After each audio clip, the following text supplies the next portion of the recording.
planet we call Illinois. There's three brothers on the run. We're in secret locations. We're spreading the word. We want to get the word out. We're a secret resistance. We call our resistance what the fellas think. This is episode number 40. We come a long way from episode number one. I dare you to find episode one on online. If you do, you bad. Uh, First and foremost, this podcast is overseen and blessed by my man Roy Tiger Brown. May you continue to rest in peace, my brother. So yeah, episode 40, and I had the distinct honor to occasionally be a whole with all three, because sometimes people don't like to show up. No, I'm just joking. Uh, it's a pleasure to have all three, fellows present. First off, I'm Roy. I'm the passionate. Oh no, I'm sorry. That's somebody else. Yeah, yeah. Don't steal my shine. Don't steal my shine. I'm Roy. I'm the asshole. And I had the distinct pleasure of working with these two brothers. And you know my saying. I'm not speaking of you. I'm not speaking for you. I'm speaking of you. So introduce yourselves. Well, I'm Brandon. I'm the real passionate one. But I just want to let my audience, our audience out there, know, hey, which picture do y'all prefer, the Michael Jordan and Kobe, or this young lady with the booty out? Y'all tell me. Y'all tell me. Always the booty. So Brandon, is there like a self portrait? You know how you sit and paint actual picture? Nah, That's his picture. That's a nah. portrait of him. With an He got a afro wig. wig. He throw afro wig on. I can Once neither again, confirm or deny. Once again, I'm Jay. I want to say welcome, and again, welcome. I hope we inspire and entertain today. So, fellas, let's get it. That's the plan, to inspire and entertain today. That's the plan. Let's see how that plays out. We might bore and annoy people today, but we gonna give it our best shot. Hey, so we're starting out. We got a lot to talk about this week, and one of the first things that we want to talk about is it's heavy in the news, the Canada and U.S. trade wars. Now, I just went to the grocery store the other day, and my mindset is quality over quantity. I don't care if I can get two for one. I want the best of whatever it is. And I say that to say that because I bought a gallon of orange juice and it was 10.99. I usually get it, it's like 5.99, 6.99, but with the hurricane in Florida, we lost a lot of our orange crops. So they still got to make their money, so they increasing the prices so they can make their money. But at the end of the day, I didn't care, and I'm not sharing none of my juice with me. That's that $10 juice. Drink that Tang over there. Fuck that. No, really, I had to tell my nephew that he was over here the past weekend. I'm like, hey, you can have pop, you can have water, don't touch the juice. We boxing. You touch. You sleeping outside if you touch my juice. So it's funny because I had my nephew over, and it just really goes to show you. I don't know what it is. It's just the transition of time. I don't want to do shit no more. I want to do as less as possible. And when I say that, I bought some office furniture. So yeah, I moved away from the dining room where I was at starting uh, during COVID, when we first shut down, which is 5 years ago from today, around the time that we shut down. I set up a little temporary office in my dining room, and I've been there ever since. So I finally got some office furniture in because I can work from home as well. So I had him come over just to put the furniture together. I didn't want no parts of it. So yeah, that's what that was all about. But yeah, orange juice high as hell has nothing to do with the tariff wars. It's just natural disasters and big corporations still wanting their money. So 10.99 for a gallon of juice. I looked at it, then I said, there's no point. Either I'm gonna go home thirsty or I'm gonna drink this $10. Well, shit, might as well say 11. It was like 10.99. Well, I'm getting this juice, and at the end of the day is when I'm in the store. I mean, I try to shop, economically smart, but at the end of the day, if it's what I want, I'm gonna get it. Fuck the price. But yeah, we got these Canada and U.S. trade wars going on. Um, Canada's being real petty, by the way. First of all, last week we had a wrestling pay per view in Toronto, and the singers first sang the national anthem. This was in Toronto, and they booed the national anthem. And Pat McAfee, who's a former punt kicker for Indianapolis Colts. He has his own show, the Pat McAfee Show. He also announces on WWE Wrestling. And as soon as they started booing, I noticed it, and he kind of ripped into him. So yeah, they were booing at the national anthem, and then the feedback was, we really weren't booing you, we were booing your president. Well, I'm sorry, the president's theme song is not the Star Spangled Banner. So I took it personal when they started booing the national anthem. I kind of knew where it was coming from and knew why, but still, use some common sense. He, okay, he does represent America, but again, the stars and stripes, the Star Spangled Banner. I'm not super patriotic, but show some respect. When I'm at a game, I do stand up, I do take my hat off. You know, I'm not answering calls, and I'm definitely not booing or hissing or being disruptive. So show a little respect, Canada. You're supposed to be the nice folks. Well, let me show you. Let me show you how nice they are. They taking down all the American whiskey and the California wine as a retaliation for the tariffs that are imposed against them. And it's funny when I look at it, at the end of the day, it's going to be the American consumer that hurts the most. Mhm. Reason being, we get more resources from Canada than Canada gets from us. I heard somebody say, and it kind of made sense, you know, America's kind of stepped away from the manufacturing business and they're more of a service. I mean, most of what you're wearing probably right now was probably made in China. Um, we used to be big in auto manufacturing. We still have a stakeholder in it, but for the most part, we're outsourcing, we're sending it overseas to be built, or the parts are coming from other countries. So we're a service, not a manufacturer. Whereas Canada is more of a manufacturer and a supplier to us than anything. So I want to get you guys feedback first before I go into the resources that we get from Canada and how I see this being a losing game for us. So I'll start, man. Because I had a conversation today with a colleague about this, and I don't understand how, like, what the mindset behind Trump doing a mass tariff. He increased it from 25%. He's saying he might go to 200, right? I'm trying to justify it to see like how Americans benefit from it, but I couldn't find any reason. I couldn't find any reason behind it. And you're right. It's going to hurt us, I think, the most because we are consumers. So our prices is going to increase. I think as far as the produce side, Canada's may have to decrease on their side because they producers, right? So if no one buying their products, right, they're gonna just it's going to be cheaper for them. I think how it works.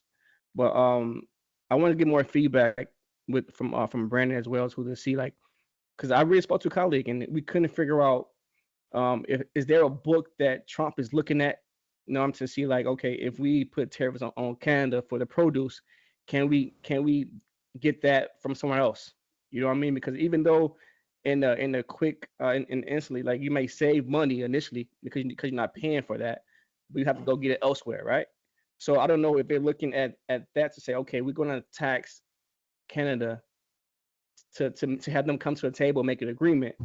And while we're doing this, we have a back door with Ecuador who gonna give us the oranges, give us the all the other stuff.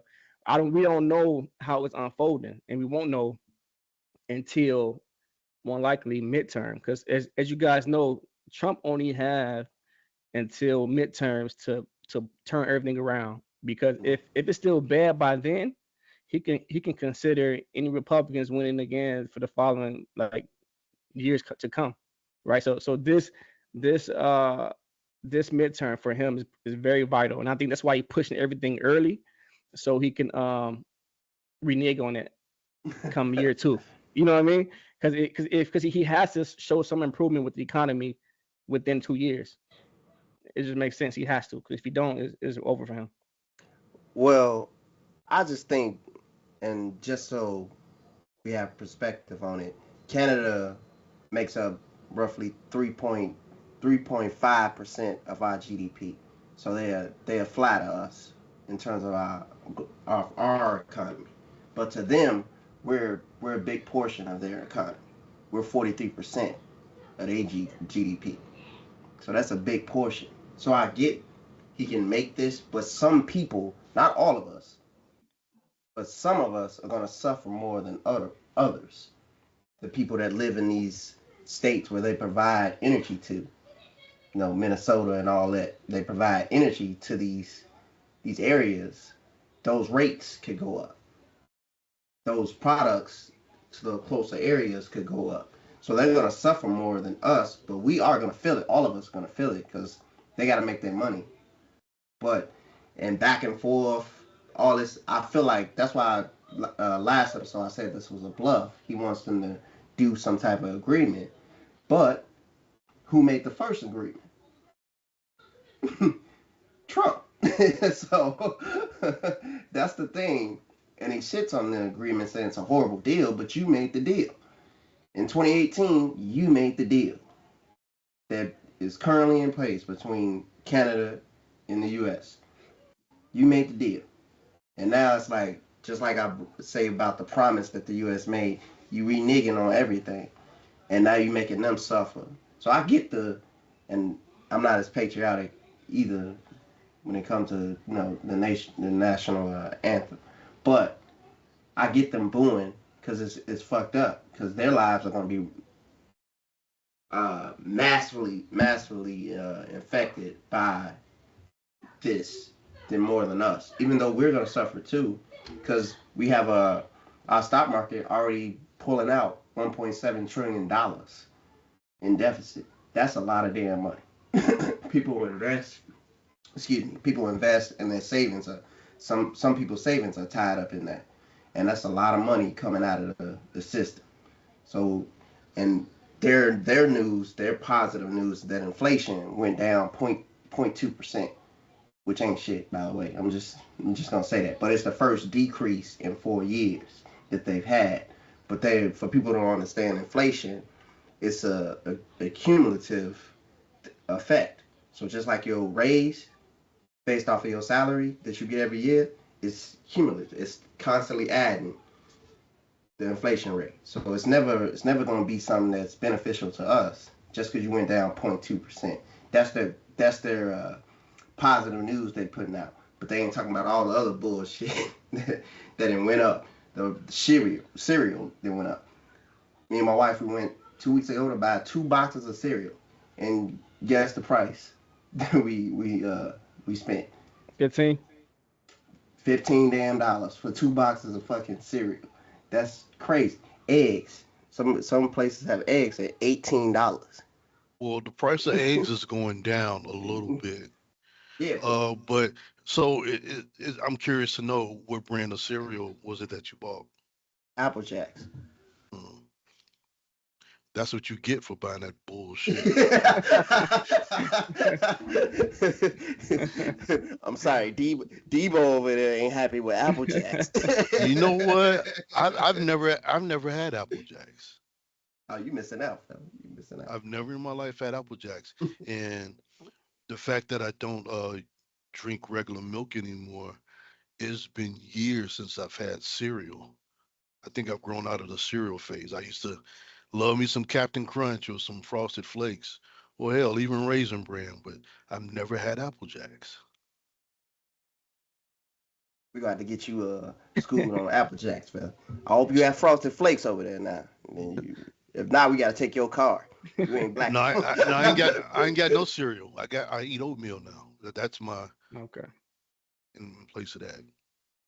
We could go into that whole spiel, you know, how they say that we shouldn't be drinking cow's milk like it really isn't designed for us. It's designed to nourish their calves.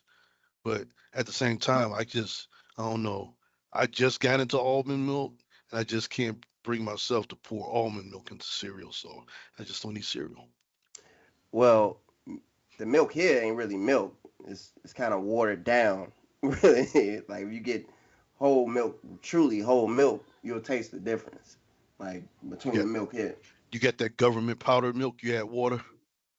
Nah, it's already watered down. If you getting 2%, you getting 2% or the whole milk here, it's watered down, fella.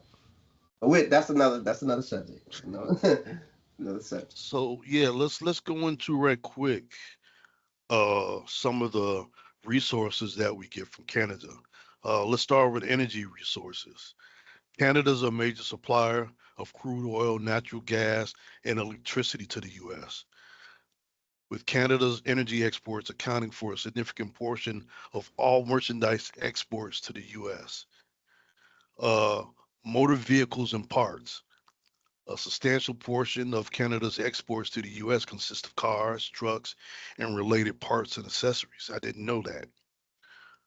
Machinery and equipment is also a significant category, being a major supplier for our industrial machinery.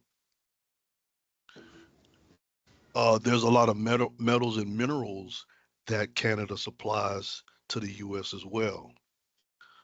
Not to mention food such as grains, meats, and dairy products. And another export is paper, pharmaceutical products, aircraft, and spacecraft parts. Now, on the other hand, United States does export some materials to Canada. Um, One of those being chemicals and plastics. Uh, they supply chemicals and plastics to Canada. We also the U.S. exports electronic manufacturing to Canada, and U.S. also exports metals and minerals to Canada. So I guess it's kind of a offset. Whatever minerals you got, I'll give you. You give me what you got. Forestry and wood products. I know we do have an abundance of trees, and we do supply a large lot of wood, so to say. But yeah, the total U.S. goods trade with Canada was estimated at 762 billion. Those are the U.S. goods to Canada. Now, on the reverse, Canada imports 4.412 billion, which is actually kind of weird taken from the same year. So even though it's less, to me it's more vital resources, so to say. So Well, yeah, go ahead. well, that's why I was looking at their GDP because that's really gonna tell how much they profit off of us or how much we profit off of them. Because it looks like we made. I mean, in 2023, the number is 2.2 trillion dollars they made from our goods. Hey, so explain to the audience what GDP stand for. Gross domestic profit. Okay, Yeah, thanks for teaching me that too. yeah. I'm sorry. I didn't mean to I didn't mean to talk above people's heads. I do apologize. No, you all good, but I just want to make sure, you know, our listeners out there, I didn't want them to Google it. I want them to be us to be the resource. So thanks for educating us and putting us on that. I'm sorry, gross domestic product. I'm sorry. Let me correct myself. gross domestic product.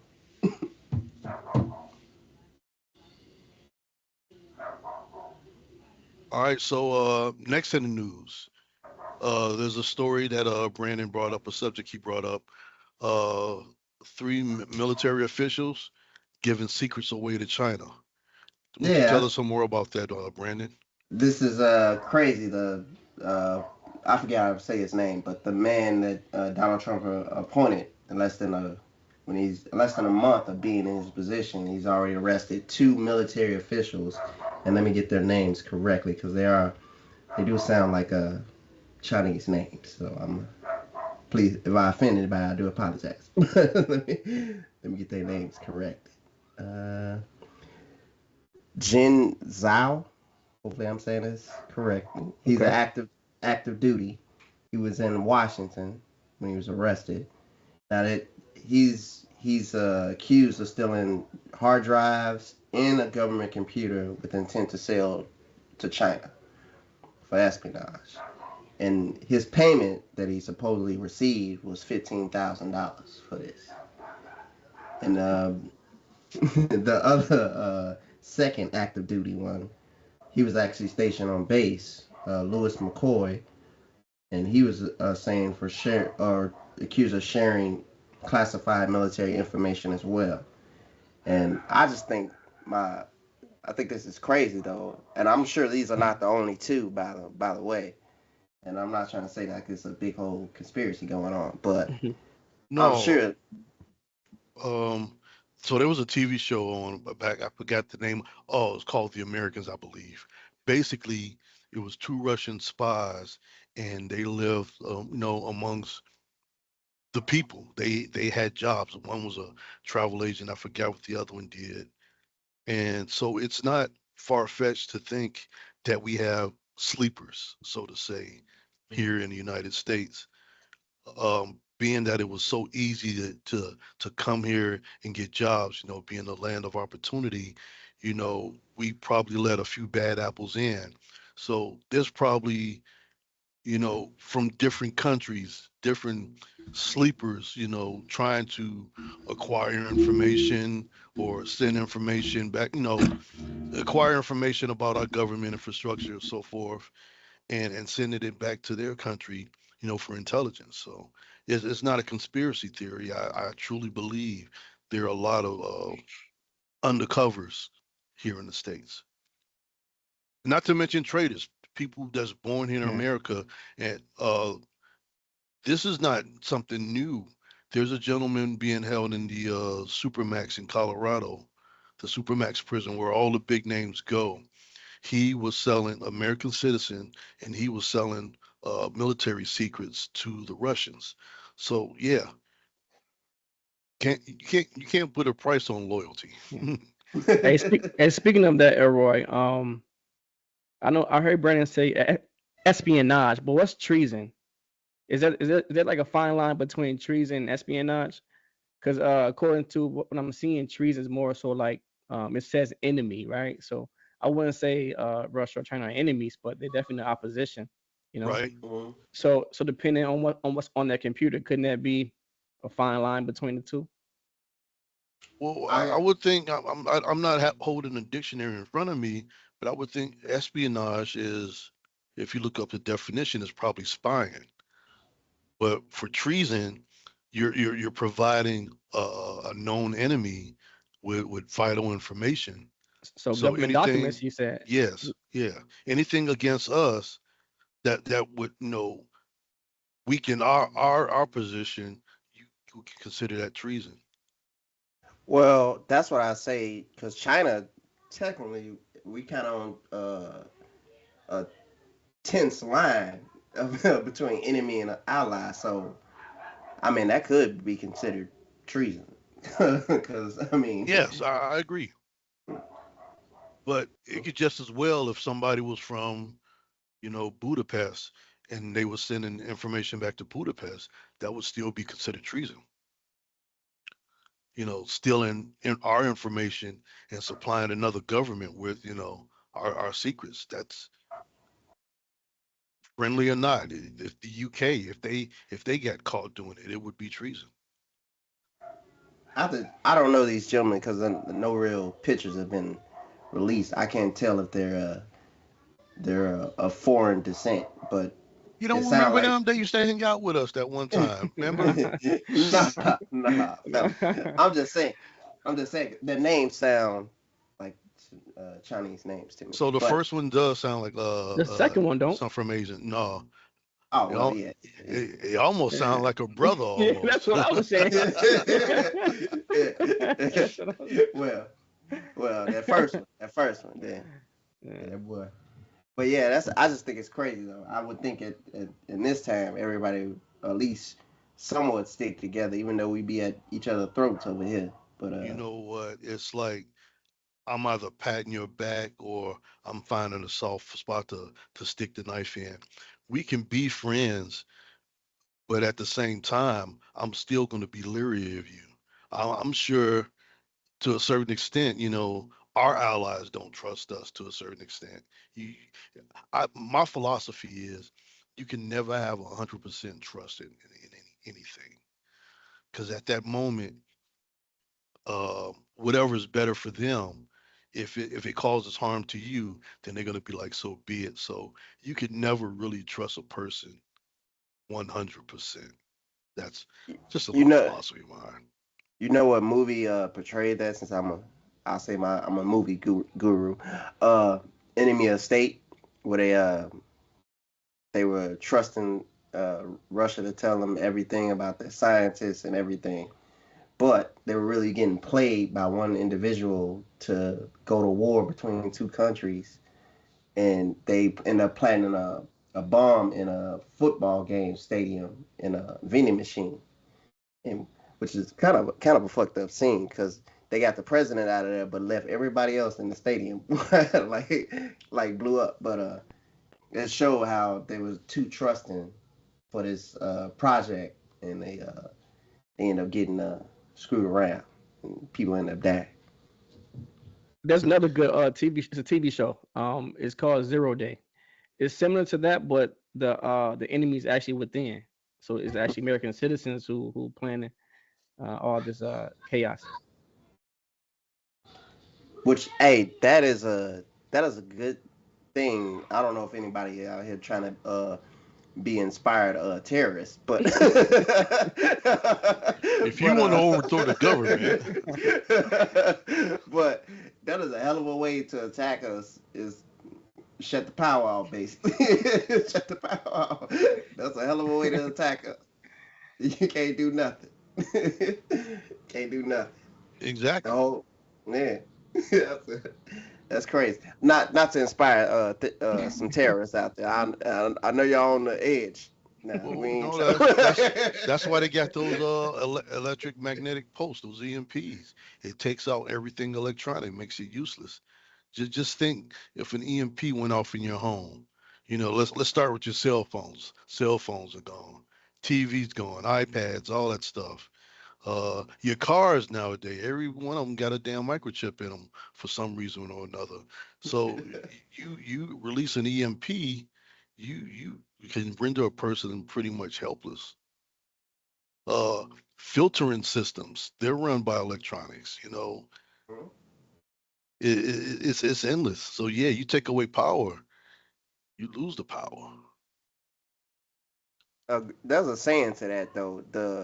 The easier you make our lives, the more vulnerable we become. So Oh yeah, that's that's crazy. smartphones, Like everything has been made. smartphones, smartphones done made people stupid. I used to be I used to have hundreds of numbers memorized in my head, and now the only number I know by heart is my own. Yeah.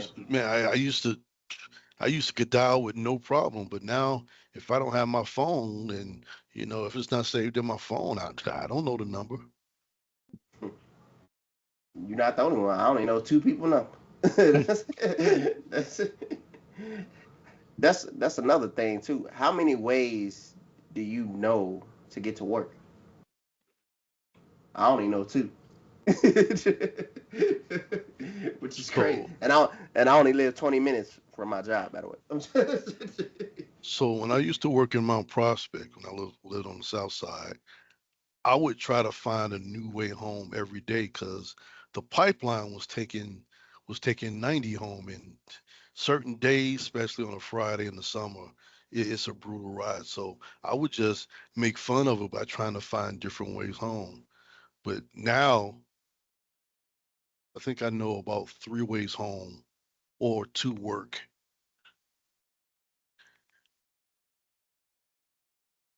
What about you, Jay? Low key, bro. I only know one. I only know one, bro. Just Stick to the that's my main problem. roads. Yeah. See, I'm too reliant on GPS, so it's actually affecting my memory. You know what I'm saying? But yeah, only one. All Technology right. done made us stupid. So I know, guys, I'm kind of going out of the order that I provided, but as I go, this only makes sense.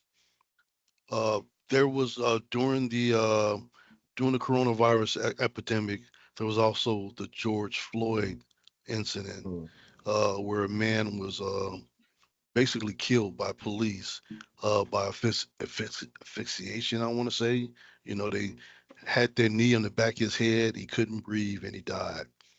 That created a uprising, so to say, where you know the phrase Black Lives Matters kind of gained its legs, and everybody was joining in on that. And Washington, the capital, even went so far as to take a street and have Black Lives Matter written out with colored bricks. So keep in mind that's been around for like 4 or 5 years, and now uh, I don't know who you can assume has given a green light to basically tear that up and repave it. Wouldn't bother nobody, but I always try to find the power in it, so to say, is that we don't need signs. We just got to live it. We got to show it. We got to make them believe it too, because obviously they're ignoring the signs. If there's a mural drawn, they replace it and they vandalize it in some form or manner. So that the symbolism, it really doesn't do nothing. We just got to instill in ourselves, and it starts with us and the image we present to other people to show that Black Lives Matter. Well, that's the thing too, because they always gonna argue back. Well, y'all kill each other, y'all shit on each other, y'all talk about each other. But that's not the majority of us. The majority of us don't put each other down. The majority of us don't wish death upon each other. The majority of us are not shooting at each other. That's all y'all show though. That's what the media shows. That's what the rap lyrics will tell you, right? So that's what you're gonna listen to. But that's not all of us, and that's the thing. People, and it always gets to me that people get so offended when you say Black Lives Matter. No, all lives matter. Well, how is your protest to my protest a thing here? Like, what the hell kind of shit is that? Well, For you're not me, being you're not being choked out on the middle of the street. You're not being singled out and victimized. And let's go back to the Rodney King thing. When have you ever seen anybody else getting beat by the cops so viciously? So again, just like you said, us saying Black Lives Matters is saying, hey, we mean something. Acknowledge our worth. It's not saying that anybody else is better. And I hated the response that spawned from it. Oh well, Blue Lives Matter too. All so right, well, so you go it, you go have your protests and you put up your signs and your freedom of speech, but we're trying to get a message. A man, uh, he was a fucking giant, and they felt like they had to really put the pressure on him. And just looking at it, it wasn't necessary. And to and tell you, hey, I can't breathe, and you ignore them, you got to really look at what you're doing. He was already handcuffed. He wasn't getting up. There was no need for your knee to be in the back of his neck, crushing his chest. One thing I noticed too, and no one talks about in that video, is that he didn't resist one time. But yet somehow he ended up on the ground with a knee on his neck and 4 or 5 individuals all on him, getting the cuffs on him. And he never resisted one time. Never threw officer off of him, never did none of that. And that's the thing people nobody talks about. But they gonna say he died from a fentanyl overdose. They gonna say he died from heart disease. But no one's talking about the dehumanization of him in that moment. Like he was just treated like trash. And I mean, so, I heard. I'm sorry to cut you off. mm, I heard all the people come out. Oh, he was a child molester. Well, motherfucker, how the hell do you know that? How the hell do you know that? In that moment, so in that moment, it's just like fuck him, and let's make up all these stories about him. That was the thing that showed me in that event. Like when you say all lives matter, you only mean your life. You don't mean you don't mean all lives matter. That's what the fuck that means. so no, I find it ironic where we're in this age right now, at this moment, where the government is trying to save money, by cutting jobs and whatever. Mhm. But yet, hey, let's tear up the streets and repave it. Let's cover it just because I don't like that sign anymore. You know, it's like really you doing something that's maybe making a little sense, but then you do something that just kind of just that was pointless. Well, that's the thing. This whole DEI initiative, they saying DEI and they hiding behind the acronym, and they don't say what it is. Diversity, equity, inclusion. What does those words mean? Not just DEI. They think everybody hear DEI and they DEI equals die. No, it don't. No, it don't. Because guess what? All skilled individuals in this world do not look the same. It's not all white people. It's not all Asian people. It's not all black people. It's not all Indian people. There are a lot of skilled individuals in this world, and they all look different from all multifacets of the world. Like they all over the place. So you can if you tell me a company that's all Asian or all white and all one race, that company can't be run efficiently. That is you missing out on something and you covering up on something. There's no way. Chinese restaurants, even in the hood, all run by Asians. And they're so profitable they don't have to advertise. Well, I got one question for you. Have you been in one clean Chinese restaurant? I Okay, mean, okay, okay. No, I'm just saying. it's necessarily, but you know what? When you hear that DEI phrase, uh, people are starting to associate it more with race than anything. It's also about giving the handicap or people with disabilities opportunities as well. So it's not all about black people. And we got to get away from that. It's about people just giving people a chance. Like, hey, you know, I might not, walk up straight as you, or I might talk funny, or I might, there's something different about me than the average person, but yet I'm still capable of performing duties and contributing to society.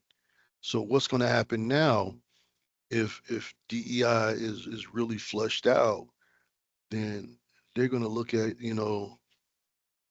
Cripple Bob, and they're gonna try to figure out how to fire him because he got in under a quota, so to say. So yeah, there's Well, always with these changes, there's gonna be repercussions down the road, long-standing repercussions. So I'm just sitting back watching this shit show. well, that's the thing. The world is still viewing us though, and in response to that, Civis, or hopefully I'm saying this correct, Civiscus is put us on their monitoring list for civil rights or rights violations. People who take away free speech, you know, government restrictions on people of certain ethnicities, and that's the response that you're getting from the world. They look at you as like you're trying to silence people. You don't want people speaking up. You don't want people having a voice. That's what the response is from the world. That's not a good look for us. And I don't think we should be on a list where you got Serbia and Pakistan and Iraq on that list. Like I don't think we want to be on that list. No. That's crazy to me. And people wear this country like a badge of honor, and that's something that's I wouldn't want to be proud of.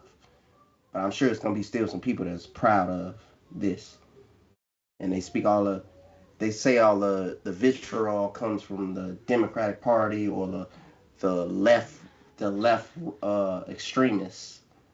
No, it's coming from what you call the right side or the right side. I'm sorry. So I don't understand that. To me, it's just crazy, crazy environment. I think Jeremy is skipped out on us. I don't know if he over there. No, this is he's doing that thing right now during the stuff. I don't want to Oh, oh, put that man's oh, business yes, out there, yes, but yeah, Jeremy will be back in a minute.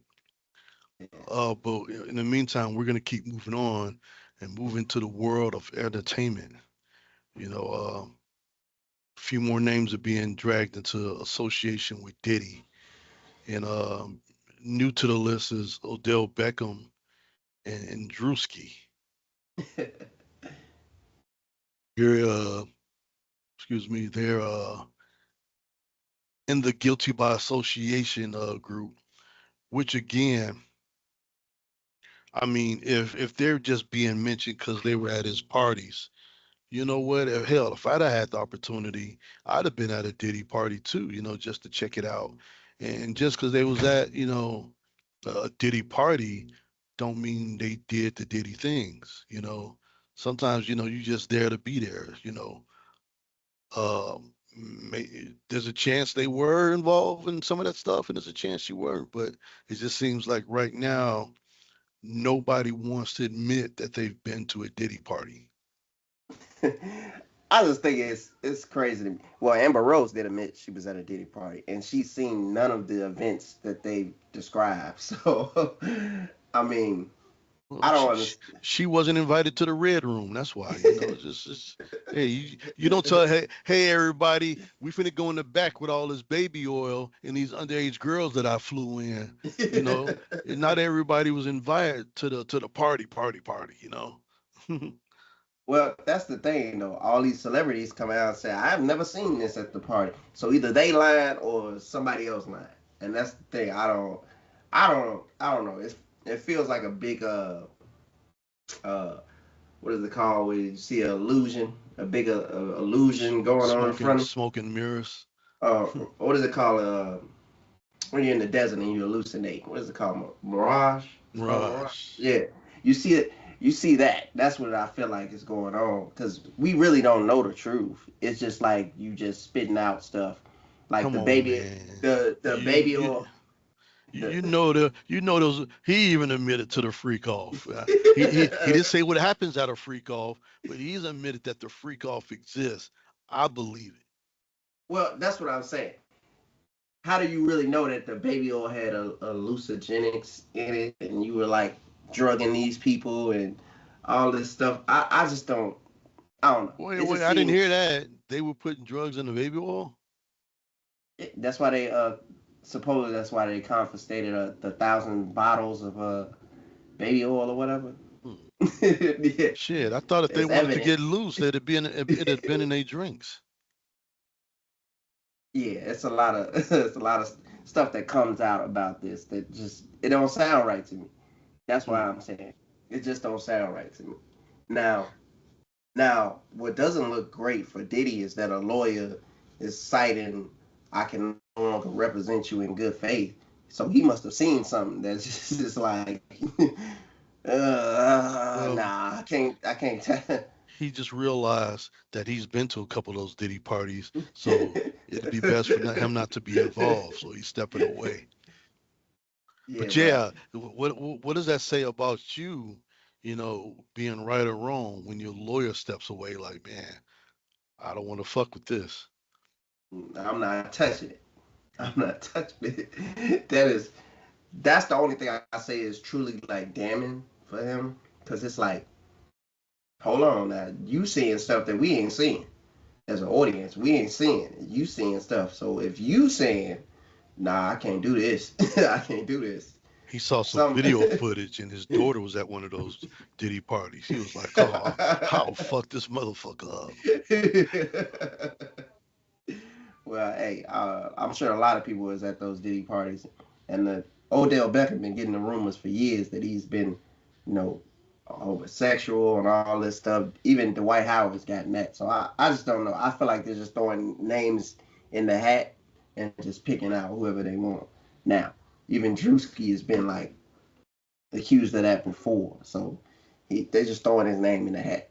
I don't think until I see something like they had with R. Kelly in the video, like you show it publicly, some some go out like that.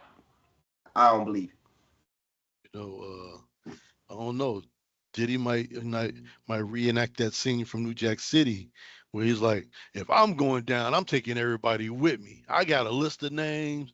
I'm ready to talk." You know, so who Oh, knows? I'm pretty sure there's some billionaires and multi-millionaires on that list that are like have some high power, and I think some of them are in political office too.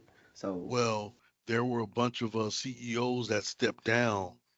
I won't say at the height of this controversy, but there was a certain point last year when a lot of CEOs were resigning their position mm. because they knew this would probably take them down. But yeah, so while they getting ready for the case, which the trial starts on May 25th, former bad boy artist will be dropping an album that same day called, I think it's called Now It's My Turn or something like that, or how does it feel, something to that effect. So yeah, Mase is being petty, and he's dropping an album on the day of Diddy's beginning trial. And I'm curious to see if there's a song that, low key, mentions Diddy or whatever.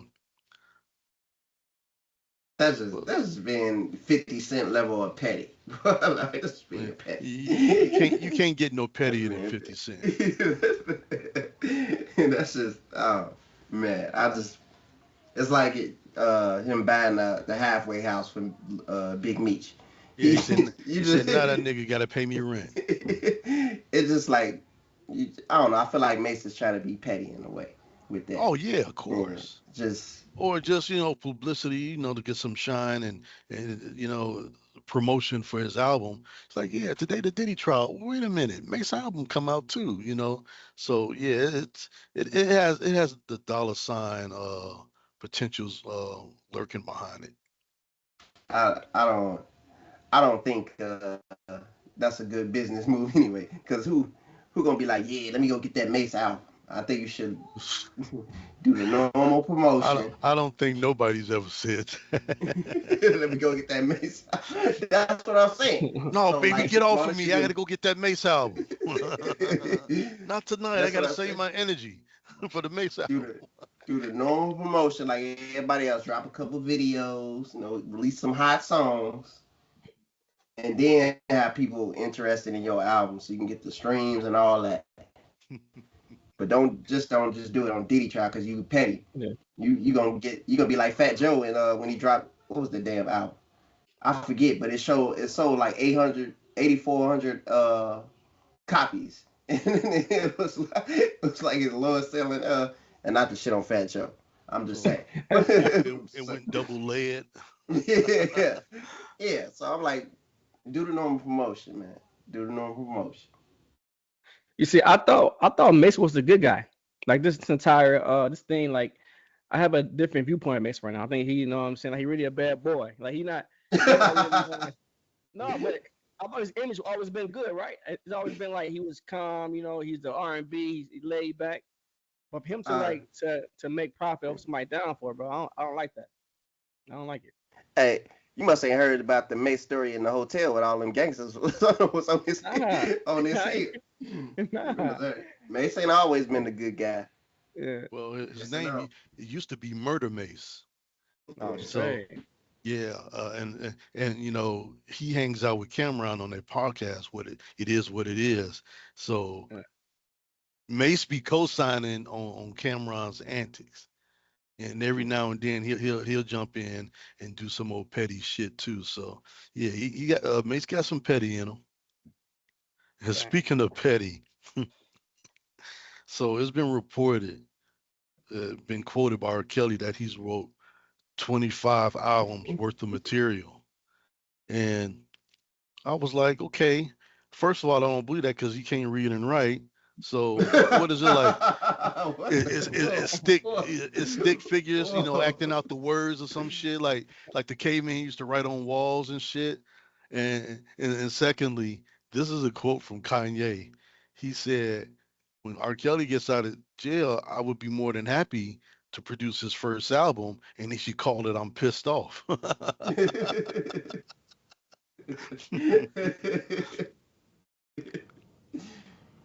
Man, do you think if all the lyricists you've heard from Bad Boy Records, do you think Mace is in the top five? um, far as album sales, yeah. No, No, no, I'm talking lyricist, lyricists. lyricist. Lyricists. Oh no. Most of his lyrics are about monetary things. I'm shining like this, I'm doing it like that, and I really don't, and that's a Diddy trait too. I had an analogy. I said if you take Tupac and you take Diddy and you have them cross the same street, they're going to tell two different stories. Pac is going to see everything that's going on with the world within that stretch of crossing the street. You know, the abandoned cars. All the wheels are gone, windows busted. Uh, the bass heads, the crack heads. The stick up kids. You take Diddy crossing that same street, he gonna be like, well, the sun is glistening off my Rolex watch, calling my bitches because it's time to rock or some shit like that. You're gonna Yeah, get freestyle. two. Wait, hold up. Is that a freestyle diggity? Off the top, okay. You're gonna get a different perspective from those two, and Mace's perspective would be the same as Diddy's. He would be, in a shiny suit, dancing, whereas Tupac would be strolling and being real observant, noticing the people and the conditions around him.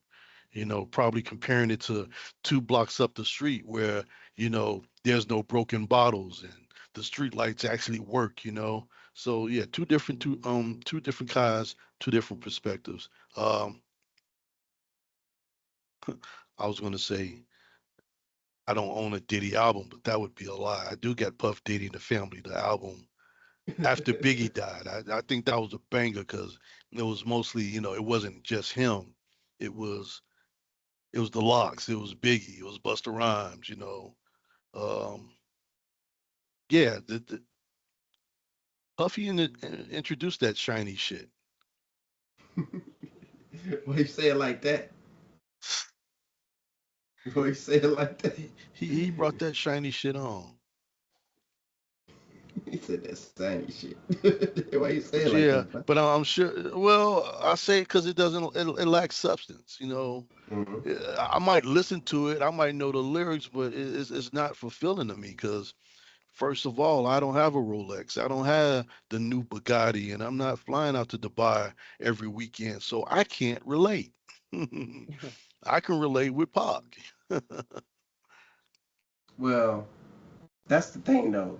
Diddy is more of like the flashy guy. That's been his style forever, and it works for him. The club, the popping bottles, Ciroc, the flashy lifestyle. It's like Floyd Mayweather. That's the flashy lifestyle. Just you know, that's his thing. So, hey, Brandon, I'm gonna let you take over for a minute. I have to step away for a hot second. I'll be right back. Okay.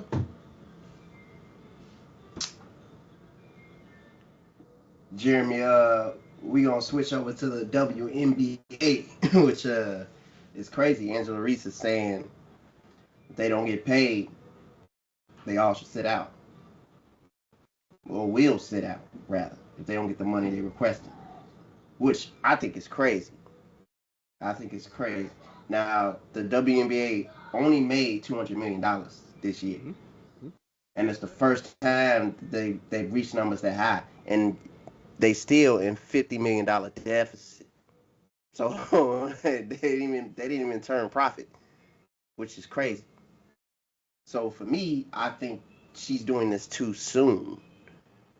First of all, show years of consistent numbers, and then have the company turn profit before you demand more money. Because right now they at a loss. So they like, you sit out, you doing us a favor. Also, That's also the my thing thing. is, also the thing is, isn't she still on her contract? Like she's still under Yeah. her contract, right? So even though you said they made 200 million, I'm not sure when they made this TV deal, but all that comes to effect, right? If that TV deal is fairly new, they want to reap that profit before they start paying off anyway, right? So I agree. I think she maybe a couple years too soon, and for one, who is we? Like who she talking about is gonna sit out with her? Because if it's just her, like they gonna say you gone. We get another Angela Reese. You know what I'm saying? Like we have stars we can push now. You know what I'm saying? The spotlight is here. So we have stars who actually can take the reins and go with it. You know? Like Aja Wilson, also that point guard. I never could say her name, but she's one of the in my opinion, she was the leading scorer this year. Ngakwe, Yeah, yeah, Oganwe. yeah. Hopefully I'm saying the name correctly. I do Yeah, I don't know, apologize. but that's her though. But you see what I'm Mm-hmm. saying? Like, so I really wonder like who she mean when she say we, because she's gonna need a team behind her. Like she needs another face to do that night. If Caitlin Clark and then her and some other like rookies tagging together, okay. Now they may have to do something, or the NBA may have to like cover that debt. But until others speak out, like it's too soon. Well, first of all, she's the only one that could probably survive it because she got deals, endorsement deals, like major endorsement deals. Most of them don't have it. They was just talking about how Aja Wilson is like the one with a shoe deal now, and Caitlin Clark got a shoe deal, and Nike pushing this, and everybody in the WNBA don't have it. So a sit out could hurt some people financially. Like they could be strapped for cash, but it ain't gonna be her strapped for cash. Yeah. She just Which retired. She just retired her mother. So like, yeah. not all of them can do that. See, I forgot about the others. Because if if the others can't do it, then it's for sure they're not going to sit out. Like they need that money they making. You know what I'm saying? And I still give WNBA a couple more years before they start like actually like paying a little better. You know, the first thing they did was change the flight benefits. They staying in better Mm-hmm. hotels. You know what I'm saying? They getting televised more. So they on this incline trend. But I still think like maybe she has something up her sleeve, or maybe that she got the podcast going on, that she got other streams of revenue that she can do this. Even like it's just, to say this, you have to be willing to walk away. You know what I'm saying? They call your bluff. Are you willing to walk away? Yeah, And if exactly. she is, it tells me she got some stuff going on like in on her own personal life with the podcast or whatever thing she got deals, so she can pull this. But if the others can't, and just her doing it by herself, it's not gonna happen. It won't happen. That's what I mean. She'll survive. Like even if Caitlin Clark do it, she'll survive because they got deals on top of deals. But the average WNBA player don't have it, making 84,000 or 70,000. Some of them getting paid like a entry level plumber. So like, I hate to put it out like I hate to put it out like that. But Yeah. no, they you'll be strapped for cash sitting out, and you're not gonna be just sitting out and not making money. They're not gonna do that. So man, Angela Reese needs to sit her ass down and shut up. She only been in the league 1 year, and now she trying to be a martyr. It's not gonna happen overnight. It's gradually growing. And here's what I mean about that. Did you hear on the news that the games with the Indianapolis Fever are going to be held at the United Center and not at the pavilion that they're playing in? That just shows growth. They know it's going to sell out, and it's just going to be a growing trend that these crowds are going to grow. It's not going to happen overnight. So what she's trying to lead, like you say, she won't hurt. She even said it doesn't even pay her rent. Her contract doesn't even pay her rent. She's got a lot of endorsement deals. She even got a fucking meal at McDonald's. It's just yeah, Exactly. she Exactly. got money. But Mm, I think if she wants to be a leader in this, she needs to do it by, encouraging, to bring out the best in these players to draw more crowds. You're not going to get it because you want it. You got to do something to earn it. And just alone, the interest in WNBA has risen. Selling out regular season games are selling out NBA playoff games. Overselling. It's going to be a gradual thing. It's not going to happen overnight. mm. And again, they want too much too fast. Slow and steady wins the race, in my opinion. That they're eventually going to get their just due. More stars are coming up. Uh, just the WNBA as a whole is grabbing more attention and bigger crowds. Think about those people that was going to those Sky games and they was paying the $10 to sit in the front row. Now they got to pay like $600, to sit in the 13th row. It's they're probably pissed off, but it just shows you the growth and the popularity of the WNBA. So the way she's talking to me, she's talking reckless, and it's like she's gonna miss the mark on her plans. There's a different way to go about it.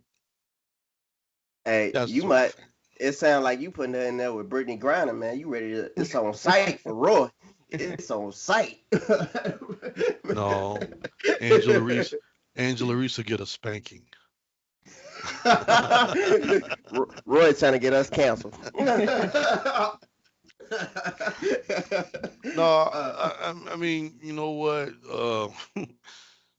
And it's probably true because again, sitting back watching the Olympics, when the women won the gold medal, here she was crying and boo-hooing. I wasn't buying it for a minute. I think what was going on in her head is like, man, last year I was in jail, looking at 9 years hard labor, and here I am getting the medal. You shouldn't have been crying because you got the medal. You should have been crying as soon as you hit American soil.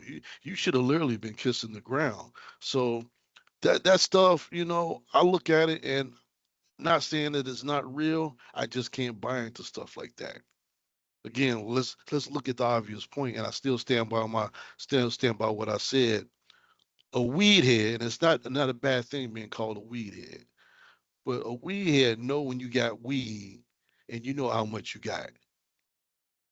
Brittany Griner came to Russia with a whole lot more than what she left with, and she didn't realize she had something left over.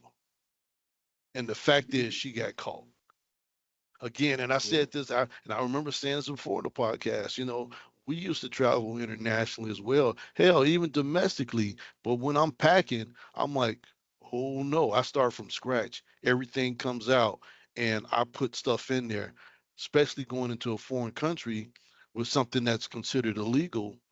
I, I'm a little too far from home to say, "Hey, Dad, come get me," or whatever the fuck. So I'm gonna be very mindful of what I got on my person and how I act. So she knew. She I knew. don't think she knew, man. I don't think she knew, cause to come back with it, like how she's going for what, months, right? Months and months, and they found like what, maybe a couple grams. They didn't find much. They didn't find much. So you can have that fall into your luggage. You know what I'm saying? Like you just And I'm not buying it, bro. So, I see. I wish, and it'd have made sense if they'd have drug tested her when she got arrested. I bet you would have found weed in her system. And not to You say weed is not illegal in the United States, but bring us. You going to Russia of all places? I'm gonna be a fucking Boy Scout because they ain't looking for nothing but to lock any American up and get them a hard time. Still not buying it. you You can discount sale. I'm still not buying it. you still think that's the worst trade in NBA history? It's the worst trade. The merchant of death for her. Do you think he gave up what he's doing? You think he's like teaching yoga now? No, he's doing the same shit he was doing before. I'm And sure, and, he, man. and he's being even smarter about it so he don't get caught again. He still think he has that moniker merchant of death. He went right back to work. Well, you think they didn't? You think he over there walking the streets, or they got him in a jail somewhere? No, they released him. Oh well. They released him. He's walking the streets. Mm, They probably telling him to keep a low profile, don't show everybody. But why would they trade for him? mm. Yeah, he's watching this podcast right now. And I say literally, he's probably tapping into one of our computers and watching it live right now. That's how good he got it. What the Well, hey. fellas think? Russia, vodka, you know. Well, I just got one thing. Don't blow me up. That's one thing. Don't blow me up. I don't know your name. Merchant of who? I don't know your Well, name. everybody knows he's the merchant of death. That's his nickname. I'm sure he got like a bathrobe that says "Merchant of Death" and it's got a big skull on it. Walking around smoking his Russian cigarettes with a fifth of vodka in his hand. Uh, best NBA, best basketball trade ever. Just laughing. When you're in trouble is one thing, but when you get out of trouble because of a technicality, first you have that damn that was a close moment, but then after that you like you laughing about that shit. You walking around like shit. I'm OG. Fuck that.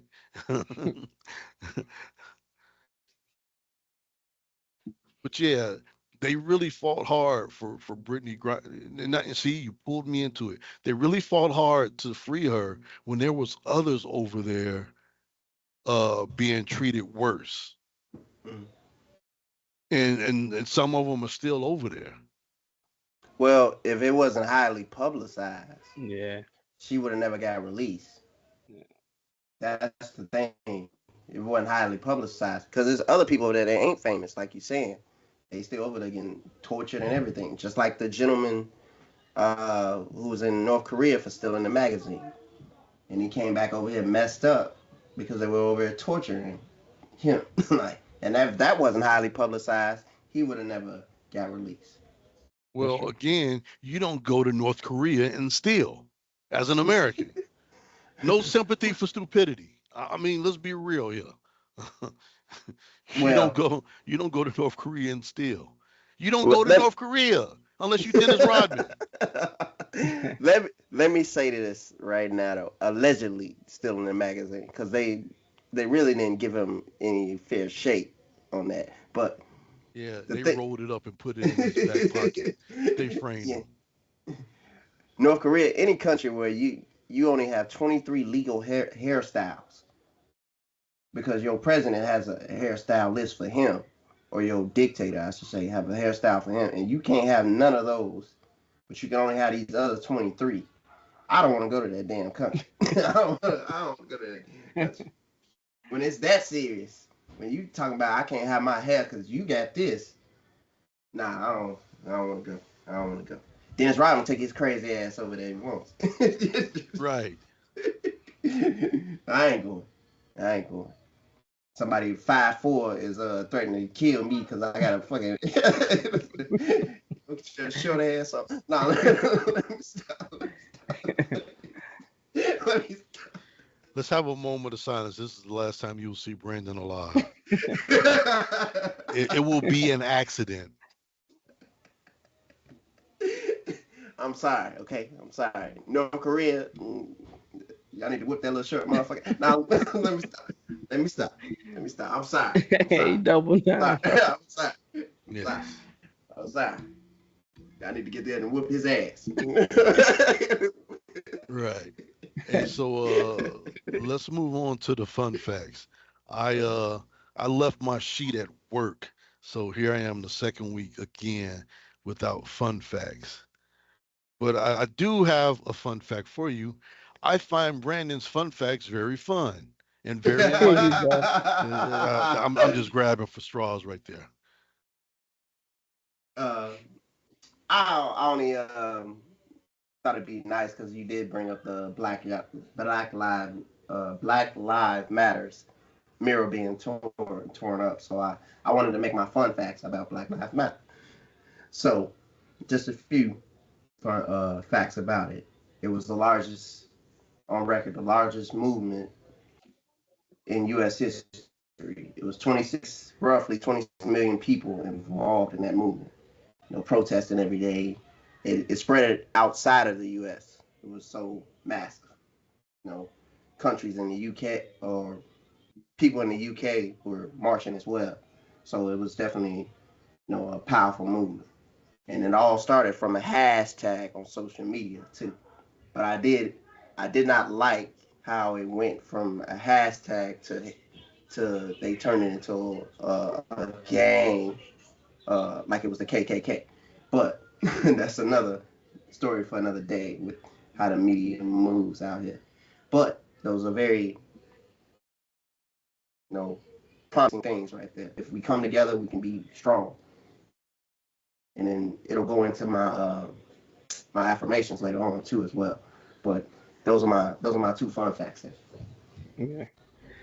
So I just found one fun fact just now, and it's about the espionage, the spies. Mm. So in 1940, I thought it'd be longer than this, but in 1940, the life expectancy of a spy was 6 weeks. six, Damn, six, damn, six they in there. weeks. I'm gonna show you, Mom. Damn. I'm gonna leave the house and I'm gonna become a spy, and then we'll see who's talking. Damn. 6 weeks. Damn. Damn. They in there whooping his ass. They in there whooping his double O 007, where are you? Damn. So, bro, Damn. if it's 6 weeks, they probably captured him by week 3. He already captured, bro. And Damn. then being tortured. Damn. Man. Damn. That's tough. He need John Wick. Go Go get him. Go get him. We need him. We need him because he ain't gonna make it. He ain't gonna make it. 6 weeks. 6 weeks, bro. Damn. That's it. I thought you was gonna say like 6 months. No, No, six boy. years. Something. I know it's gonna be low, but not no damn 6 weeks. Man, that's 6 weeks, bro. damn. They in there mollywopping his ass. Like, damn. Damn. That's crazy. That's Yeah. crazy. That's crazy. Now I'm interested to know how many confirmed spies has there been in the U.S. Like I'm interested to know that. Like, Mhm. I'm gonna Google it real quick.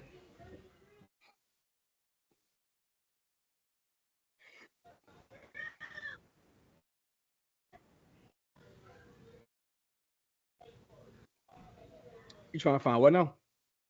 How many spies there's actually been in the U.S.? Well, they're not gonna tell you because they Yeah. were spies. Yeah.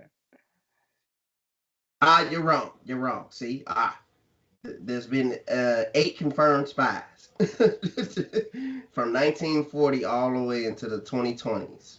It's That's been because eight. they got caught. That's Yeah, why they confirmed. That's why I said keyword confirm.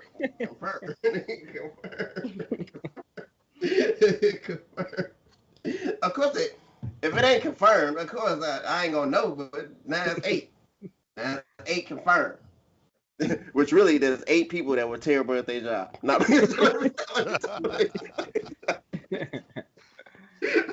Walking around with a T-shirt, I am not a spy.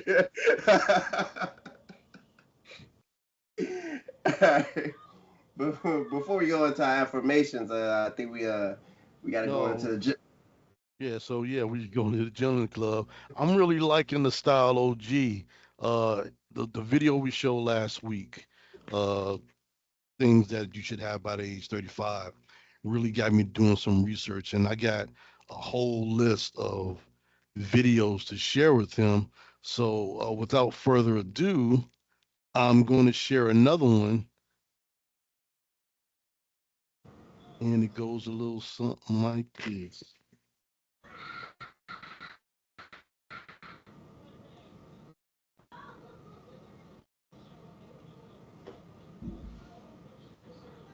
And y'all disappeared faster than a dude with a warrant. No, I'm eating, bro. Nah. I was just messing with I've observed there seems to be a lot of confusion about what a simp really is. If you watch YouTube videos like this, there doesn't seem to be a lot of nuance in the discussion. That's what I'm going to talk to you about on today's video. Now, let me tell you first up, being interested in what women are interested in, pursuing a meaningful relationship with a woman, being a gentleman, none of that makes you a simp. However, engaging in relationships where you're constantly seeking the approval of women at the expense of your own needs, that might make you a simp. So that's what we're going to discuss on today's video. I'm going to go into depth on how you can know if you're a simp, or at least behaving like one. Now, if you're new here, welcome, Jeff, your style OG. On this channel, we discuss various men's lifestyle topics such as style, grooming, and dating. If any or all those topics interest you, I invite you to subscribe, tap the notification bell, and join us. And to my returning friends like Mario Green, salute. Now, first up on our list is a telltale sign you might be behaving like a simp. Are you pedestalizing women? Pedestalizing women is a clear sign of simp behavior because it involves placing someone on an unrealistic elevated status at the expense of your own self-worth. When you place a woman on a pedestal, you view her as flawless and hit her with some excessive admiration, especially admiration she may not have earned, which may lead to you overcompensating with attention, lavish gifts, or favors just to gain her attention. Without a doubt, this behavior reflects a lack of self-respect. When you elevate someone to a status they haven't earned and prioritize her validation, you're doing this at the expense of your own needs and desires. And it creates an unhealthy dynamic where you may ignore red flags and poor treatment just to stay in her good graces. Remember, a woman you're dealing with, she's not above or below you. You want to have a relationship that's based on mutual respect and mutual admiration. Another way you might want to analyze your behavior to see if you're behaving like a simp, are you making yourself overly available? This is a sign of simpish behavior because it shows you're willing to drop everything for someone else, often at the expense of your own values, priorities, boundaries, and personal growth. When you make yourself overly available in romantic relationships, it's a sign of desperation and a fear of losing that person. And it will often lead to a lack of balance in the relationship. You're always making all this effort to be there for her, and it's not reciprocated. Your action, time, and energy are dictated by her needs, wants, and desires. In the long run, this behavior is going to lead to some diminished self-respect and respect from her. And trust me, being overly available, this is a good way to make a woman take you for granted. Healthy relationships require mutual effort, mutual respect. You also need your own life and space. You don't want to involve yourself in one-sided attention. You're making yourself available in a way that compromises your life. That's simpish behavior. And that's a kissing cousin of this next behavior you want to be on the lookout for. Are you having problems setting boundaries?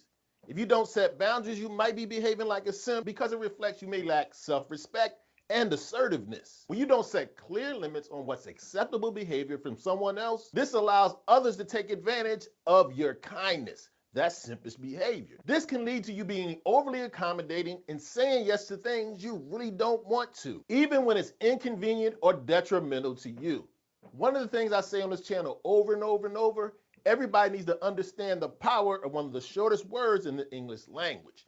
No. Failure to set boundaries means you're more likely to accept mistreatment or neglect your own needs at the service of her needs. In healthy relationships, boundaries are necessary for mutual respect, and both people's values are recognized and honored. Now, one of the things you want to pay attention to if you're concerned about simpist behavior, do you find yourself always avoiding conflict?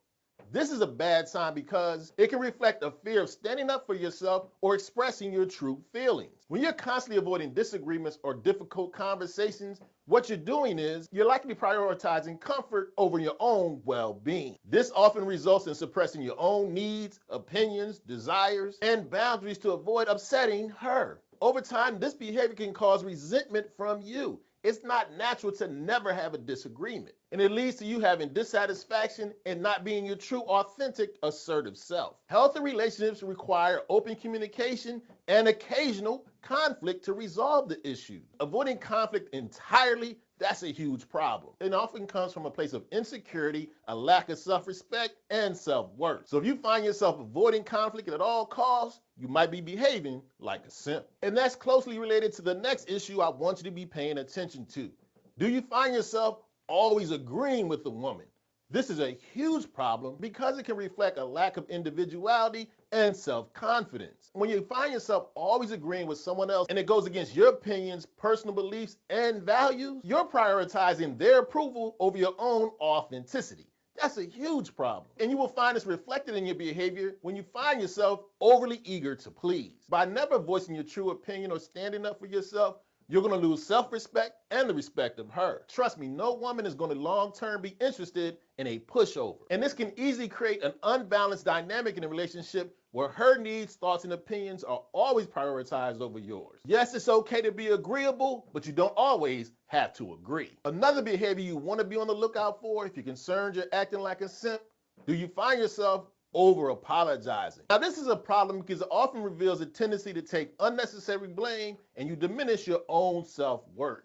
If you find yourself constantly apologizing for things that aren't your fault or don't require an apology in the first place, it can signal insecurity and a fear of disapproval from other people. And this excessive need for approval from other people can make you come across as weak or submissive. No woman is turned on by that. And trust me, in the long run, this will undermine your confidence and your self-respect. And over-apologizing once again creates what you don't want, an unbalanced dynamic. When you're constantly trying to make amends for things you haven't done, things that aren't your fault, in an effort to appease that woman, even when it's not warranted. Now, hear me clearly. I'm not saying you shouldn't take accountability when you're wrong, when you make a mistake. A man takes true accountability. But that doesn't require you to apologize for things you haven't done. A healthy relationship requires mutual respect, mutual accountability, without you excessively seeking forgiveness when you don't need it. Now, next up is probably one of the most stereotypical signs you're behaving like a simp. Do you find yourself engaging in financial overcompensation? What do I mean by that? Do you find yourself excessively spending money on gifts, dinners, or lavish signs of generosity? What you're really trying to do is buy attention, affection, or approval without a genuine connection. This behavior definitely reveals insecurity, and you'd rather try to gain someone's approval through financial means instead of doing it from a position where you might feel you don't measure up. You might think you have a lack of personality. And trust me, this overcompensation financially will lead to a very unhealthy dynamic where you are often taken for granted or you're just attracting women who are there for material gain. True respect, affect, and attention in relationships are not based on financial compensation. They're based on mutual care, understanding, respect, and appreciation. You want to connect with the woman based on values, priorities, and a true, genuine connection. You're not going to have a healthy relationship if you engage in financial overcompensation. Next up is something that's hugely important you're paying attention to. Do you find yourself not realizing you're in the friend zone? This is a sign of simpist behavior because it involves you investing time, energy, and effort into a one-sided relationship in the hopes that over time it will develop into a romantic relationship that, let me tell you, 99.9% of the time, it won't. And this often happens when you prioritize someone else's needs, wants, and desires above your own. It blinds you, gives you tunnel vision. You'll find yourself offering constant support, being overly available in the hopes that your effort will lead to something more than a friendship. And she's not thinking that. You're just a friend to her. If you have a female friend you're romantically interested in, be direct and tell her. Tell her in no uncertain terms.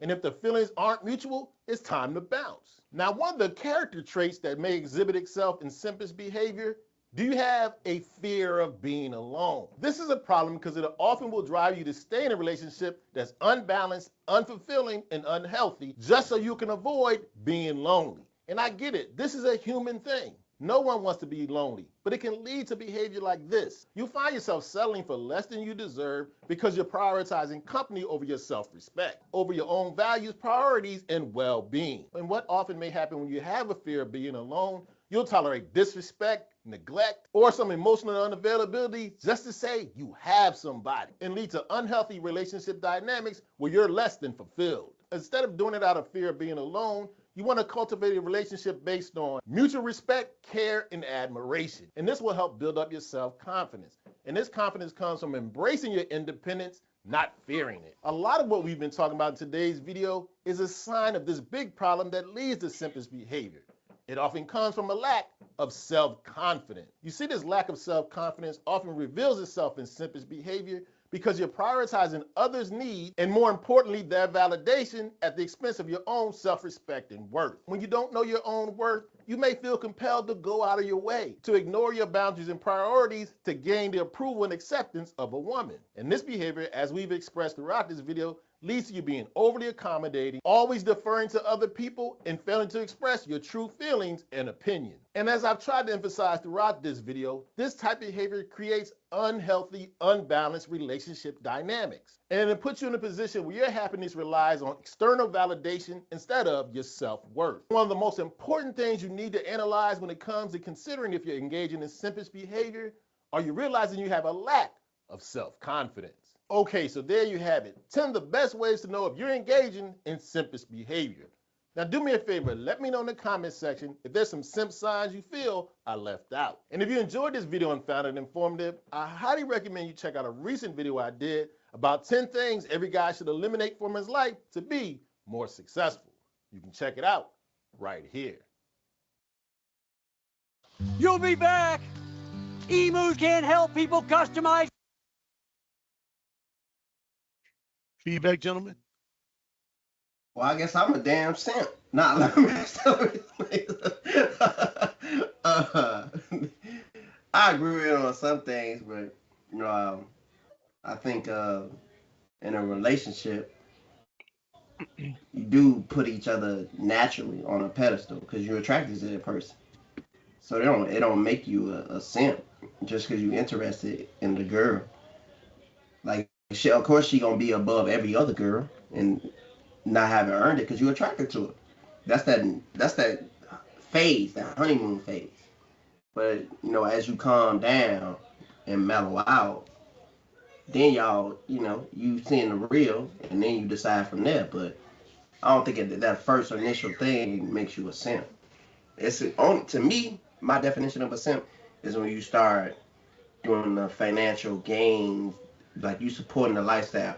Any perfect example to me is the OnlyFans models out there. Some of them getting paid $4 or $5 million from these dudes that they've never met, and they saying they have this relationship. The dude is saying this. They have this relationship, and there's no real gain from that. You don't know this person. You're not gonna have a child with this OnlyFans model. You're not gonna build a family with this, but you're exchanging millions of dollars to look at her, to see her. That's the simp behavior to me. So Brendan, to add, I heard you say like mutual. You know what I'm saying? You said both do it, right? So Mhm. yeah, if you both, you know what I'm saying, doing it's not, according to OG, and that's not simping. Is when one person doing it and the other one just receiving it.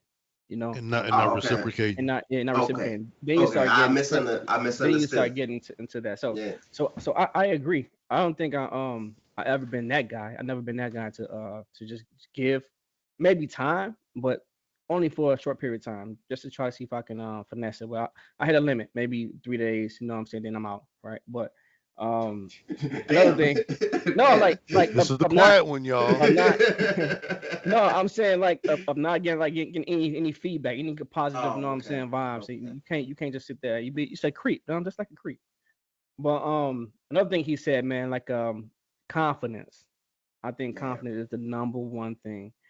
And then you ask yourself like, how do you build confidence? And so over time, it got to be like accomplishments. You know what I'm saying? It could be simple things. You know what I'm saying? Like from a youth, it can be in sports, it can be with friends, it can be just going to the gym, anything that help motivate you to do better. And the more you do better, the more like you put these mental thoughts in your head. I see you leaning forward. What's up, Brandon? Nah, I'm gonna just piggyback on what you said though. Yeah. The good way to gain confidence in yourself is simply loving on yourself. Whether it's working out more, eating right, getting a haircut, making you fresh, buying nice clothes, loving on yourself builds that confidence naturally. Cause Does this in include it, loving on myself? not By the not way, my not OnlyFans, I got $450 last month. not freaky Zeke over there. I don't know what's going on. I don't know what's going on over there. He in there with all the lights off and got a blow up down in the corner. I don't know what's going on. Fuck. I don't know what's going on. Man, you blew the air out. But anyway, yeah. Uh, the thing is, to me, loving on yourself is gonna build that confidence natural. Now, any bad partner out there gonna try to tear it down, but if you built on yourself enough, it won't happen. To me, to me. But if you got a bad partner, they always say a woman or a man can make you create supervillains out here, depending on what you do. Because Yeah. there's the horror videos out there. I'll go to the extreme. You calling your girl and you just hear moaning sounds, and like you, what you doing? What you doing? Now that's all you hear. That shit creates supervillains because that creates supervillains out here. Because you can't tell me a girl that you infatuated with and you just she everything to you. You call her on the phone one day and you hear that. Oh man, a building right next you might get First blown up. off, first off, you ain't gonna wanna hang up. You gonna sit and listen to that shit. You gonna torture yourself. I wanna see how long this shit gonna go on. Hey, I just think of that Dave Chappelle skit Real World when he was in the room with his girlfriend and they walked in with lights off and he's like, we need this bed. And all right, we'll get out of here. Nah, you can go. Katie can stay. I'm like, come on, man. You ain't gonna let nobody. Man, first of all. But And the thing is, Katie stayed. So yeah, Katie chose. and he's sitting in the corner just playing with himself as he. I'm like, come on, man. What's wrong with you? What's wrong? If any dude No, out there like. he cried first. He cried first, then he started doing that. Yeah. If any dude out here going through that, man, get you some therapy immediately. Because, man, that's why I say you can create supervillains out here. That's why I say you got to love on yourself. Love on yourself first. So I'm not really hearing no honesty from you guys, but that's okay. I'm not judging. What you I mean? used I used to be a simp supreme. I mean, my younger days when I don't want to say game, but when I didn't have no game and I was infatuated, I was always going for the girls that were technically out of my league. That didn't keep me from trying. And yeah, I simped hard. In And what way? then, huh? Yeah, in what way? In That's what what I way? want to hear. How did you simp? Writing poems and love notes and shit. That's not And simping, bro. no, but when they turn around and they share with their friends as a joke, Oh, yeah. yeah, You gotta think Man. also like it was in your time too. That was normal, right? Writing notes and all that stuff yeah. was what y'all did. Damn, in my time, that's what y'all did. Make Nah, make me say. Hey, no, Now we hey. do it on tablets.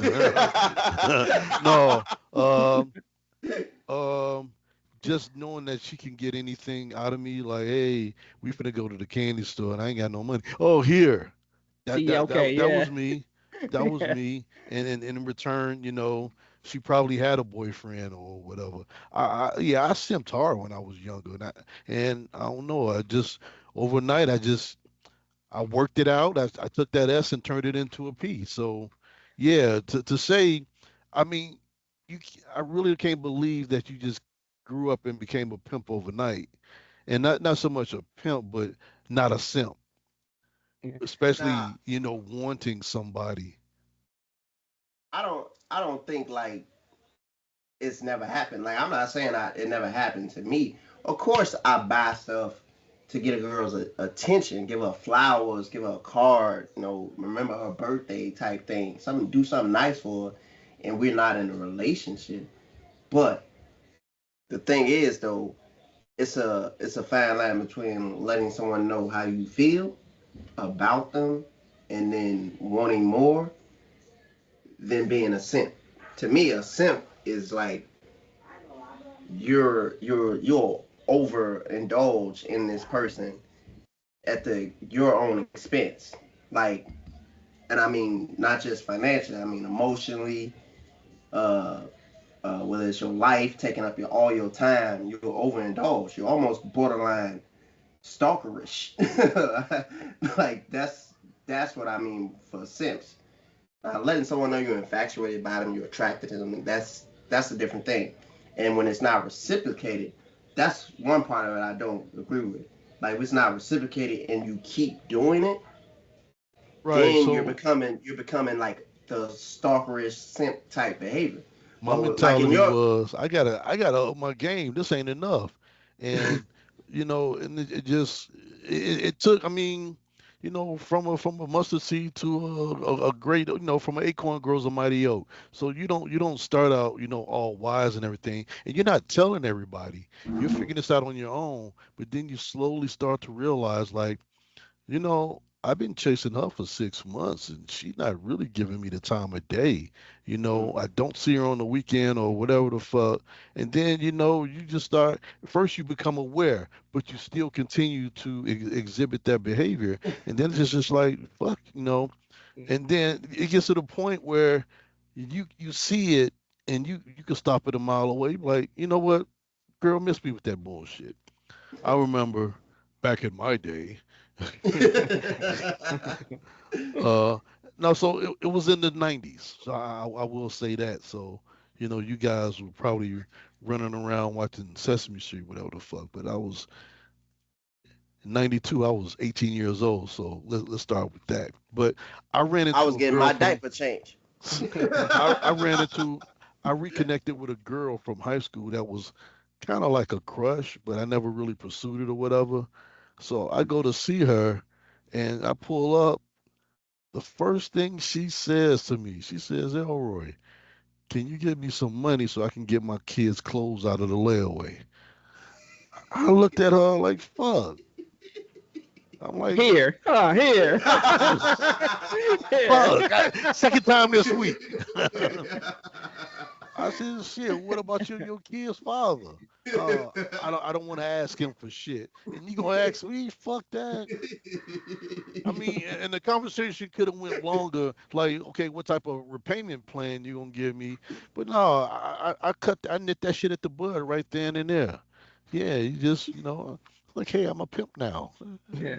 So Elroy, Elroy, to expound on what you were saying, like I don't think like if you're trying to like talk to a girl for a long time or like to me it's like it's how you doing it. So like in this day and age, if you doing that on like social media and you keep like texting her, hitting her up like so often, then I think you simping. You know what I'm saying? But if somebody you know in your neighborhood and y'all cross paths and you flirt with every time you see it, that's whatever and y'all like whatever, but keep it moving.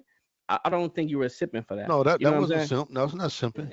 Okay, that's what I thought you were saying you were doing, but okay, Trying to maybe I trying missed. to trying to get their attention and their affection, and it's not being Yeah, reciprocated, but you keep attempting to do so. Then yeah, that's simping. okay, I got I you. had a I'll go early for you. One of my stories, since you want truth.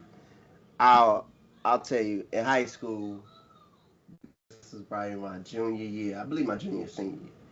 and I was infatuated with this girl in my class. I'm not gonna say her name or nothing, but Oh, let's I put her got out there. Rosie Palm. nah. I got her flowers and everything, and I put it in like a little book bag and sit it in my locker. I'm like, yeah, I'm gonna give it to her eighth period, and I'm like, yeah, end of the day, it's gonna make her smile. She gonna think about me all night, and then the next morning. So I gave it to her eighth period, and it was flowers and everything. She smiled, read the card and everything. Thought it'd be real sweet. And I go to the next day in school thinking I'm the shit. Yeah, she's got yeah. She thinking about me all night. I'm the shit.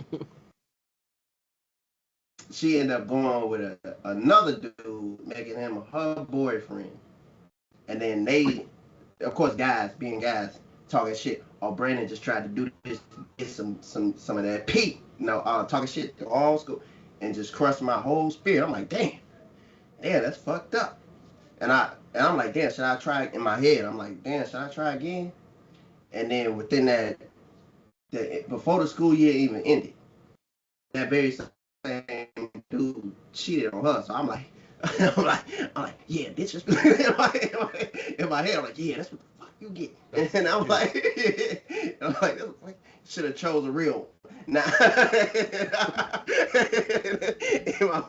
nah, you wanted some truth. That's the truth. That's the truth. But that was when I was in high school. But how was that sipping though? Cause it wasn't reciprocated in that instance, like Roy was saying.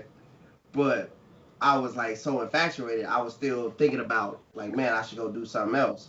But then at the end of the school year, I was I was vindicated, I'll say, because he cheated on her. I was like, yeah, that's what you get. You should have chose a real. I don't know. I just don't see that as simple. I don't see like you thinking about whatever is. I'm Nah, I was. firm on like actions. You know what I'm saying? Like you didn't do anything like after you found out like she's with him. Like you wasn't stalking her or keep writing a email, text or whatever, right? You weren't doing Nah, that. but think about this. I'm in high school, so I'm seeing this girl every day, and I still had that feeling. So it was like, What feeling? Describe you it. What know, feeling you have, Brandon? an attraction to her, an attraction to her. The fluttery beats, the fluttery beats. But But anyway, I was vindicated too. But that's why I was like, it played into my. It was an ego thing at that point. I was like, yeah, that's what you get. That's what you get. Listening to these. In my head, I was like, yeah, listening to these goofies. Should get a real. No, But I that's just what. think that's like more just character building. I think like the more you go through that, the more you become numb to stuff like that, and you just build character about approach and everything. Yeah, I don't know. I think that's just life, man. I don't know. I mean, and he said, and it's not just money; it's time too. If it's like, I like to hibernate in the winter. I don't move too much unless it's really something big. So, my weekends is like, unless there's something really big going on, I'm at the house, I'm chilling. And for somebody to call me up and be like, "Hey, what you doing?" Oh man, it's been a crazy week. I'm just at home. I'm just relaxed. I'm just chilling. Well, you should come pick me up. You should come get me. Like, didn't you just say? Do you not care that I said I had a rough week and I just want to chill? I mean, where the fuck is your car? Come see me. Don't. But like you said, it's not just money. It's your time and always making yourself available. True. Sometimes I ain't gonna lie. Sometimes in the beginning, I guess I won't always answer the phone. I could be sitting there doing nothing and the phone ringing. It's her. I just like she needs to know that I'm not going to answer the phone every time. I'm probably busy because if I answer the phone every time, it's just gonna be like I got this motherfucker. It don't even ring two times on his end, and he answered it for me. Sometimes you let that shit go to voicemail. Then you That- call back later, like, oh yeah, maybe you was in the other room and you was busy at the moment. You couldn't get to the phone. You know what? When you do get back around to calling back, and this is not playing games, but it's about setting boundaries and shit. That's just like knowing you're not always available. Oh, hey, I saw you call. You know, that's all I'll say. I won't say, Yeah. oh, I was doing this. You don't need to know. I'm returning your call. I saw you call. You know, it's In that instance, that became it to me. I don't know. I like to in the relationship. I like to be like, and I like I turn type stuff. But I like to be. If she call, I'm picking up. Sorry. I done done that at full jobs, and Jeremy know at Thomas. But I done walked out like I gotta step out real quick. I done walked out of meetings. Like I done walked out of meetings. So I'm like, to me, I don't know. I like to love on that type of way. Like I be that's So just me. Cause then when it's reciprocated, it's like we good. I'm like, yeah. so I have a question for both of y'all. How Uh, how far how far have y'all ever drove to like meet up with somebody? Like she say it's late at night. She say, "What you doing? I'm free." How far have Late you at drove? night. Yeah, like a random call, just a random call, no plan set, nothing. Just your phone ring. Brandon picking up, right? So your phone ring, Brandon. Oh, I don't. How far has I driven? Mm, I'll say probably 40, 60 miles. So Chicago, it's an hour minimum. not if it's at Yeah, night. Oh, nighttime. Yeah, nighttime about yeah, 35. Yeah, nighttime nighttime. probably 40, 60 miles. Yeah, okay. Yeah. So I measure mines in minutes. I mean, you know where I stay at, and going into the Hmm. to the city, the south side. I've driven. So it take me about what 45 minutes, maybe almost an hour to get into the city or whatever. So I've done that on occasion. And Yeah. then sometimes I've like looked at it like it's Saturday, it's 11, I'm already in the bed. This motherfucker just gonna ring, you know? Because I mean, I'm sorry, and it's not me playing games, but even if you engage and you answer the phone like, man, I'm tired, they're gonna be like, come on, because they princesses and shit, oh, come on, you don't want to see me, you don't want to get none of this, so it's sometimes it's just don't answer the phone.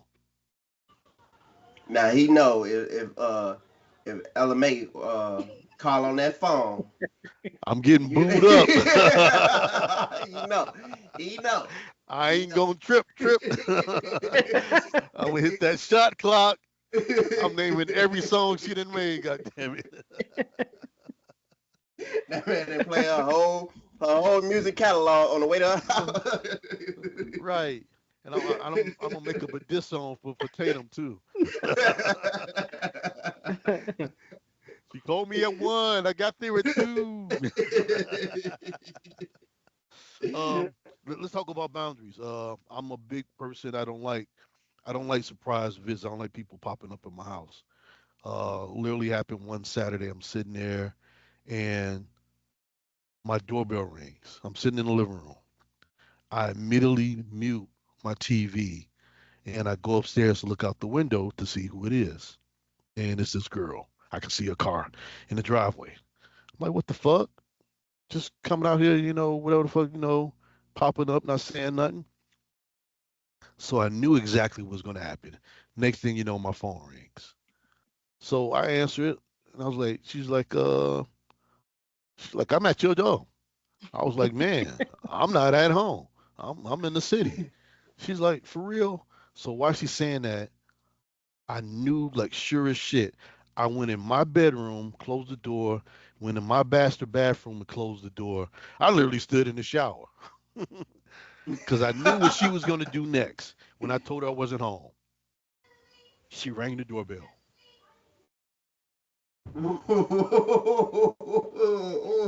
Hey, she slick. She rang the doorbell, She but slick. she couldn't hear it. She couldn't hear it on my end. But that's just my whole Damn. point. That's just my whole point. Damn. If anything, I like my solitude and my privacy. You just don't show up at my house and ringing the doorbell. hey, Hey, hey, she Brandon. said Hey, Brandon. you gonna let It her would. Hey, Brandon. It would have been a what's that? A next Friday scene with Day Day and in. they crazy. They crazy. Damn, So, she and, killing us. and I actually got another story too. I used to work third shift, and I don't know if she's still there or not, but there was a real nosy lady that lived on the corner. She knew everything that's going on. She was always out just looking to see what's going on. So one day I'm getting my mail, and she was like, she's getting her mail too. She was like, "So how do you like switching back and forth from days to nights?" I was like, "What do you mean?" Well, I saw that you had company the other night, and you had company come over. I was like, "What?" She's like, "Yeah, the girl that's always coming over. I saw her car in your driveway. You know, it had to be around 11 o'clock. Now I leave out the house about 9:30. She said it had to be around 11 o'clock, and her car was parked there for a while. Like, oh really? And old girl never said nothing about being there, and I don't think that lady made it up. So I just started looking at her different, and it just, it was the signs there, just like cut this shit off. Lord, jeez. So how long she was in my driveway sitting there, I don't know. Man, you gotta stop getting that grade A out. So Yeah, nutty squirrel shit. you I gotta stop blame you, getting bro. It you gotta happened stop twice. getting that It's grade you, A out. bro. It happened twice, bro. It's you, bro. That pop I up blame you, shit. man. No, I don't like that. My best friends, they make jokes about it. They be like, "Yeah, I was in the neighborhood. I was gonna stop by." I, s- I was like, "Shit, you just it don't pop up." I say, "You my best friend and all, but I'll let that motherfucker ring." And then it's all about setting boundaries. It's just like, the last thing you do is pop up at Roy's house because guess what? He'll probably look out the peephole and see the move the curtain just to see who it is and close it back up and go sit back down. That's I probably would do that shit just to prove a point. You don't pop up. Hey, Now, if you like shit, hey, I'm like 5 blocks from your house. I gotta come through. Okay, at least I know you coming, and it sounds like an emergency. But yeah, that random shit. Oh, I was just in the neighborhood. Shit. Nah. hey, I understand the boundaries thing, and I really gain perspective on it. And to my wife actually brought it to me, my attention, because it's like I never really set boundaries. Even when like my instance, when people ask me for money, or if I say no, they'd be like, "Well, didn't you just get paid?" Or why? They ask me why, and I'm like, I never really paid attention to that. And then I noticed my family do that. I didn't have friends that did that, and I'm like, what the fuck going on? I never paid attention to that, but my wife brought it to my attention, so I understand that when you talk about boundaries. But in the sake of time, I think we should go into our affirmations because I want to show y'all something after we get done recording here. All right. Who want to go first? I want to go first. It's pretty short. Okay. Three simple rules. Love needs action. Trust needs proof. Sorry needs change. And I Mm. think if you sit and marinate on that, the prefix beforehand or the adverb or whatever the fuck you want to call it, that's telling you if it's love, you're gonna show me love. You're gonna show me that you love me.